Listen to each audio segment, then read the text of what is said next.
Halo,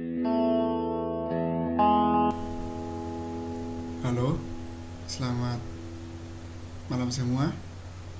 Eh, Selamat datang di presentasi kami. Hari ini saya akan presentasikan tentang sistem informasi tentang pakar diagnosa penyakit HIV/AIDS, mata kuliah Human Interaction Computer, hubungan manusia dan komputer. Namun sebelumnya itu, saya ingin memperkenalkan diri saya. Nama saya Brian Masora dan teman saya. Nama saya Norbertus Suarez Kristolong. Kami dari STIMIK Amikum Yogyakarta.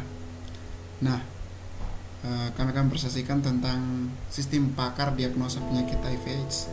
Apa yang terkandung dalam sistem pakar diagnosa penyakit HIV/AIDS? Baik, di sini saya akan menjelaskan tentang sistem pakar diagnosa penyakit HIV atau AIDS. Expert system for diagnosis of HIV/AIDS disease in human using forward training methods aims to discover symptoms that are displayed in the form of question in order to diagnose the type of disease without software-based desktop management system. Expert system software can recognize the disease after consulting with answer some application present by an expert system application. Data disease now customer rules are method to be able to match the symptoms.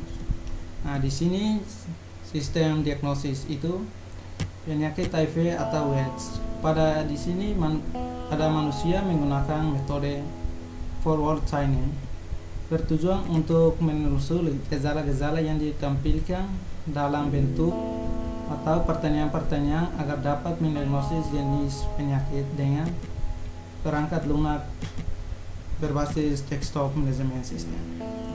Next. Nah, di sini human factor. People from various professions in households, men and women who want to perform a diagnosis test of HIV disease and AIDS.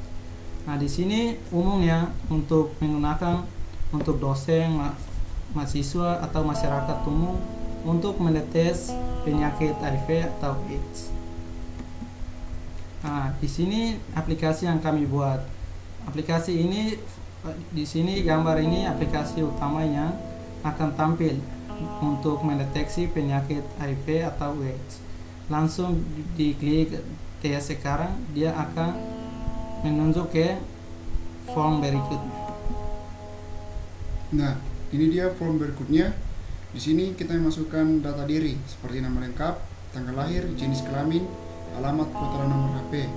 Nantinya informasi ini akan berguna saat penampilan hasil dari tes diagnosa. Nah, pada saat diisi semua, yang kita lakukan adalah mengklik simpan dan akan diarahkan ke form selanjutnya. Nah, disinilah inti dari sistem pakar yang kami rancang dan kami buat. Di sini ada 7 pertanyaan. Ketujuh pertanyaan ini adalah ciri-ciri basic dari gejala-gejala yang terjadi saat seseorang menderita penyakit HIV/AIDS. Nah, di sini ada 7 pertanyaan. Pertanyaan-pertanyaan ini akan jawab oleh user dengan cuman 2, yaitu antara ya dan tidak.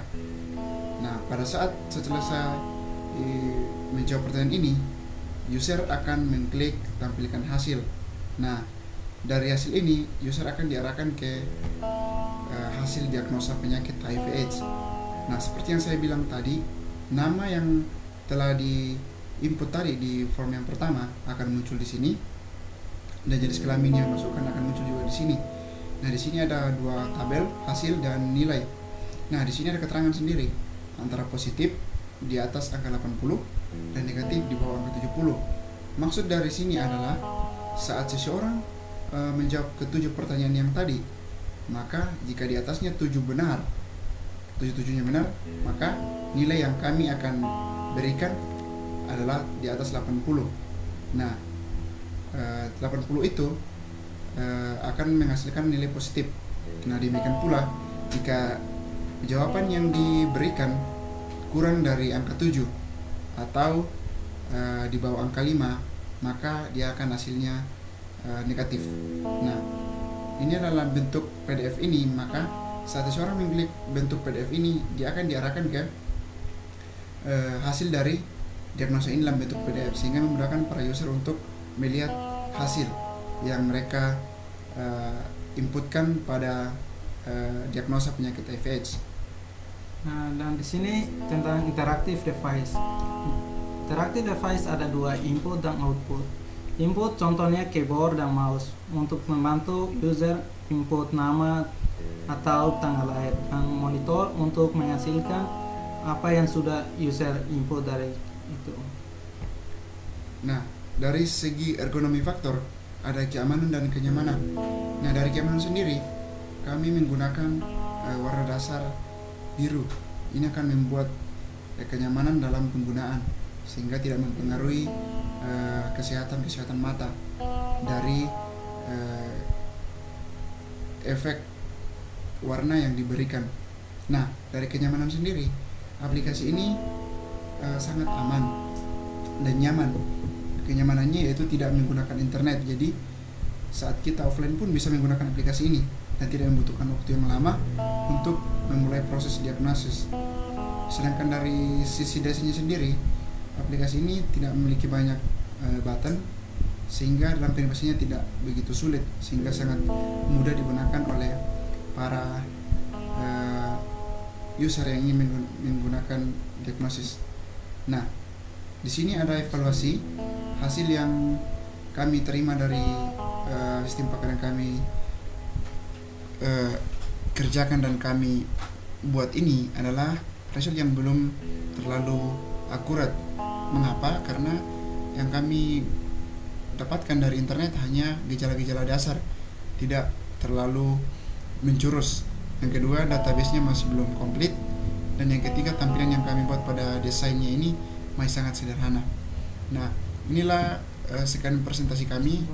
Semoga sangat bermanfaat untuk kita sekalian. Terima kasih dan salam untuk kita semua.